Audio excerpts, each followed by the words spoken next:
2 ദിനവൃത്താന്തം 9-ാം അധ്യായം. ശെബാരാജ്ഞി ശലോമോന്റെ കീർത്തി കേട്ടിട്ട് കടമൊഴികളാൽ ശലോമോനെ പരീക്ഷിക്കേണ്ടതിന് അതിമഹത്തായ പരിവാരത്തോടും സുഗന്ധവർഗവും അനവധി പൊന്നും രത്നവും ചുമന്ന ഒട്ടകങ്ങളോടും കൂടെ യെരൂശലേമിൽ വന്നു.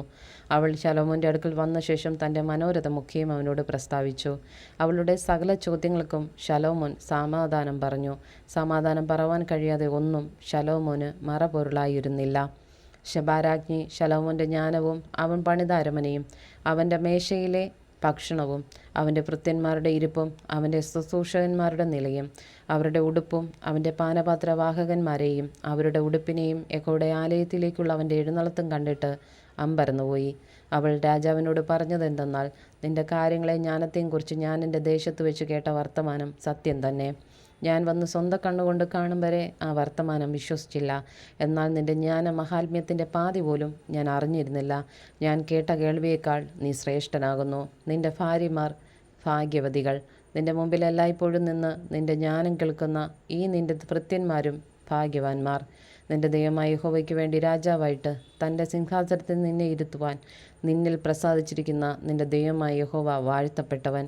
നിന്റെ ദൈവം ഇസ്രായേലിനെ എന്നേക്കും നിലനിൽക്കുമാറാക്കേണ്ടതിന് അവരെ സ്നേഹിച്ചതുകൊണ്ട് നീതിയും ന്യായവും നടത്തുവാൻ നിന്നെ അവർക്ക് രാജാവാക്കിയിരിക്കുന്നു. അവൾ രാജാവിന് 120 താലന്ത് പൊന്നും അനവധി സുഗന്ധവർഗവും രത്നവും കൊടുത്തു. ശെബാരാജ്ഞി ശലോമോൻ രാജാവിന് കൊടുത്തതുപോലെയുള്ള സുഗന്ധവർഗം പിന്നെ ഉണ്ടായിട്ടില്ല. ഓഫീരിൽ നിന്ന് പൊന്നു കൊണ്ടുവന്ന ഹൂരാമിൻ്റെ ദാസന്മാരും ശലോമോൻ്റെ ദാസന്മാരും ചന്ദനവും രത്നവും കൊണ്ടുവന്നു. രാജാവ് ചന്ദനം മരം കൊണ്ട് യഹോവയുടെ ആലയത്തിനും രാജധാനിക്കും അഴികളും സംഗീതക്കാർക്ക് കിന്നരങ്ങളും വീണകളും ഉണ്ടാക്കി. ഈ വക പണ്ട് യഹൂദാദേശത്ത് അശേഷം കണ്ടിട്ടില്ല. ശെബാരാജ്ഞി രാജാവിന് കൊണ്ടുവന്നതിൽ പരമായി അവൾ ആഗ്രഹിച്ചതും ചോദിച്ചതുമൊക്കെയും ശലോമോൻ രാജാവ് അവൾക്ക് കൊടുത്തു. അങ്ങനെ അവൾ തൻ്റെ ഭൃത്യന്മാരുമായി സ്വദേശത്തേക്ക് മടങ്ങിപ്പോയി. സഞ്ചാര വ്യാപാരികളും കച്ചവടക്കാരും കൊണ്ടുവന്നത് കൂടാതെ ശലോമോൻ ഓരോ ആണ്ടിൽ വന്നിരുന്ന പൊന്നിൻ്റെ തൂക്കം 666 താലന്തായിരുന്നു. അരാബി രാജാക്കന്മാരൊക്കെയും ദേശാധിപതിമാരും ശലോമോന് പൊന്നും വെള്ളിയും കൊണ്ടുവന്നു. ശലോമോൻ രാജാവ് പൊൻപലക കൊണ്ട് 200 വൻപരിച ഉണ്ടാക്കി. ഓരോ പരിചയ്ക്ക് 600 ശെക്കെൽ പൊൻപലക ചെലവായി. അവൻ പൊൻപലക കൊണ്ട് 300 ചെറുപരിചയും ഉണ്ടാക്കി. ഓരോ ചെറുപരിചയ്ക്ക് 300 ശെക്കെൽ പൊന്ന് ചെലവായി. രാജാവ് അവയെ ലെബാനോൻ വനഗൃഹത്തിൽ വെച്ചു.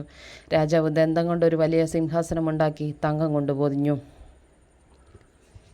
സിംഹാസനത്തോട് ചേർത്തുറപ്പിച്ചതായി 6 പതനവും പൊന്നുകൊണ്ടൊരു പാദപീഠവും ഉണ്ടായിരുന്നു. ഇരിപ്പിടത്തിൻ്റെ ഇരുഭാഗത്തും ഓരോ കൈത്താങ്ങലിനരികെ നിൽക്കുന്ന 2 സിംഹവും ഉണ്ടായിരുന്നു. 6 പതനത്തിൽ ഇപ്പുറത്തും അപ്പുറത്തുമായി 12 സിംഹം നിന്നിരുന്നു. ഒരു രാജ്യത്തും ഇങ്ങനെ ഉണ്ടായിരുന്നില്ല. ശലോമോൻ രാജാവിൻ്റെ സകല പാനപാത്രങ്ങളും പൊന്നുകൊണ്ടും ലെബാനോൻ ഗൃഹത്തിലെ ഉപകരണങ്ങളൊക്കെയും തങ്കം കൊണ്ടുമായിരുന്നു. വെള്ളിക്ക് ശലോമോൻ്റെ കാലത്ത് വിലയില്ലായിരുന്നു. രാജാവിൻ്റെ കപ്പലുകളെ ഹൂരാമിൻ്റെ ദാസന്മാരോടുകൂടെ തർശീഷിലേക്ക് അയച്ചിരുന്നു.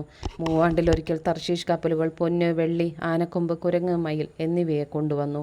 ഇങ്ങനെ ശലോമോൻ രാജാവ് ഭൂമിയിലെ സകല രാജാക്കന്മാരിലും വെച്ച് ധനം കൊണ്ടും ജ്ഞാനം കൊണ്ടും മികച്ചവനായിരുന്നു.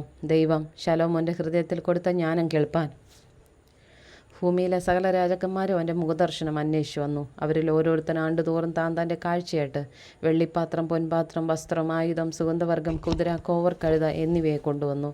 ശലോമോനും കുതിരകൾക്കും രഥങ്ങൾക്കും 4000 ലായവും 12000 കുതിരച്ചേവരും ഉണ്ടായിരുന്നു. അവരെ അവൻ രഥനഗരങ്ങളിലും യെരൂശലേമിൽ രാജാവിൻ്റെ അടുക്കലും പാർപ്പിച്ചിരുന്നു.